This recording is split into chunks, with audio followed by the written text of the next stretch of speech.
Hello बच्चों, let's read the question. A sample of 90 values has mean 55 and standard deviation 3. A second sample of 110 values has mean 60 and standard deviation 2. The combined variance is equal to, देखिए हमें दो sample given है, एक में 90 values है and एक में हमारे एक में 90 वैल्यूज हैं, एक में 110 वैल्यूज हैं, दोनों का कंबाइंड हमें वेरिएंस फाइंड करना है। तो जो गिवन इंफॉर्मेशन है उसको हम लिख लेते हैं पहले। सैंपल 1 में हमें क्या क्या गिवन है, सैंपल 1 के लिए एंड सैंपल 2 के लिए क्या क्या गिवन है। तो देखिए सैंपल 1 की स्ट्रेंथ हमें कितनी गिवन है, 90, मतलब 90 वैल्यूज है। N1 हमने इसको नाम दिया 90। ऐसे ही N2 हमारे पास कितना है, 110। इसका मीन हमें गिवन है। सैंपल 1 के मीन को हम लेट्स से μ1 या x1 बार से डिनोट कर लेते हैं। ओके, लेट्स से ये हमारे पास है x1 बार, तो ये मीन हमारा कितना है, 55। ओके, ऐसे ही सैंपल 2 के लिए मीन जो है x2 बार, सैंपल 2 के लिए मीन हमें गिवन है 60। फाइन। सिमिलरली सैंपल 1 के लिए एक इन्फॉर्मेशन और गिवन है, स्टैंडर्ड डेविएशन गिवन है। तो स्टैंडर्ड डेविएशन मतलब सिग्मा 1, सिग्मा से डिनोट करते हैं स्टैंडर्ड डेविएशन को, तो इसकी वैल्यू हमारे पास है 3। ऐसे ही यहाँ पे सिग्मा 2 की वैल्यू हमारे पास कितनी है, 2, ये स्टैंडर्ड डेविएशन 2 है। तो देखिए यहाँ से हम सिग्मा 1 स्क्वायर फाइंड कर सकते हैं, मतलब फर्स्ट सैंपल ग्रुप के लिए। देखिए सिग्मा 1 है स्टैंडर्ड डेविएशन फर्स्ट सैंपल के लिए, तो जैसे इसका स्क्वायर करेंगे मतलब ये वेरिएंस आ जाएगा हमारा फर्स्ट सैंपल के लिए। तो सिग्मा 1 स्क्वायर हमारा कितना आएगा, 9।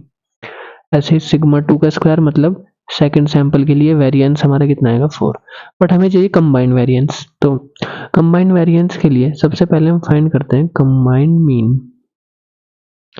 कंबाइंड मीन हम फाइंड करते हैं, इसको डिनोट करते हैं हम x बार c से, मतलब कंबाइंड मीन। हम दोनों सैंपल्स के लिए कंबाइंड मीन हम फाइंड कर रहे हैं। तो कंबाइंड मीन का फॉर्मूला क्या होता है, n1 x1 bar plus n2 x2 bar upon n1 plus n2। Fine.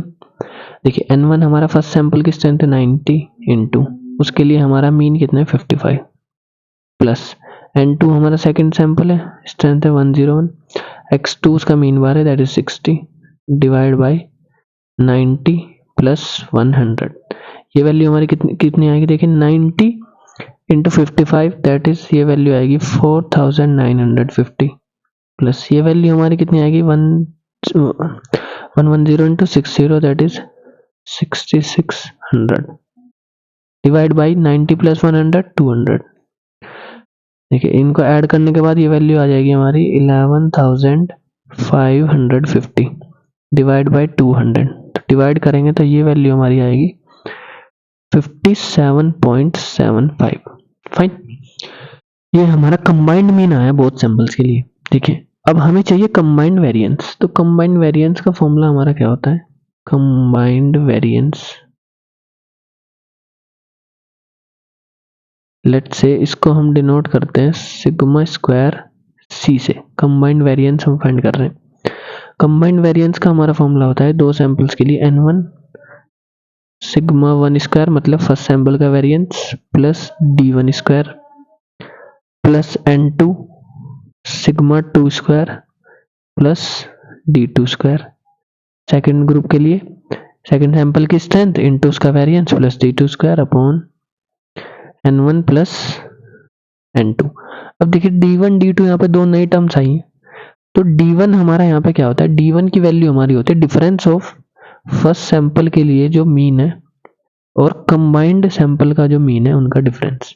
Similarly d2 हमारा क्या होगा, फर्स्ट सेकंड सैंपल के लिए जो मीन है और कंबाइंड मीन हमने जो फाइंड किया उन दोनों का डिफरेंस। देखिए फर्स्ट सैंपल के लिए मीन हमारा कितना था, फर्स्ट सैंपल के लिए मीन है 55, कंबाइंड वाला है 57.25। इन दोनों का हमें डिफरेंस फाइंड करना है। 55 minus 57.25 sorry 57.75। Okay, that is ये वैल्यू हमारी क्या आएगी 2.75। सिमिलरली d2 हमारा क्या होगा, सेकंड ग्रुप के लिए जो मीन है 60 और ये 57.75 जो कंबाइंड मीन है इन दोनों का डिफरेंस दैट इज 60 माइनस 57.75। ये वैल्यू हमारी आएगी 2.25। बाकी सारी वैल्यूज हमारे पास ऑलरेडी है, n1 भी है, सिग्मा 1 स्क्वायर है, n2 भी है, sigma 2 square.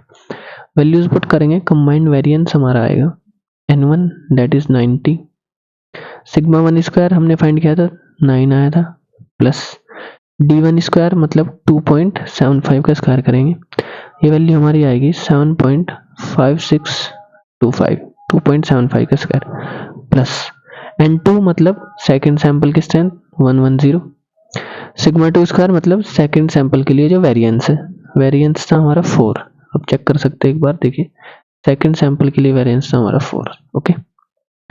Then plus d2 square, d2 हमारा है 2.25, 2.25 का स्क्वायर आएगा 5.0625 डिवाइड बाई, किससे डिवाइड करेंगे, n1 plus n2 that is 90 plus 110।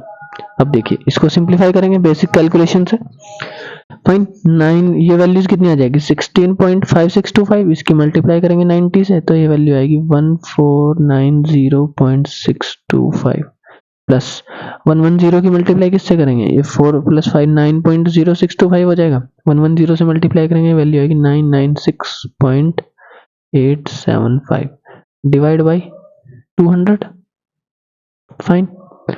देखिए दोनों वैल्यूज का ऐड करेंगे, ये वैल्यू हमारी आएगी 2487.5 डिवाइड बाई 200, ओके।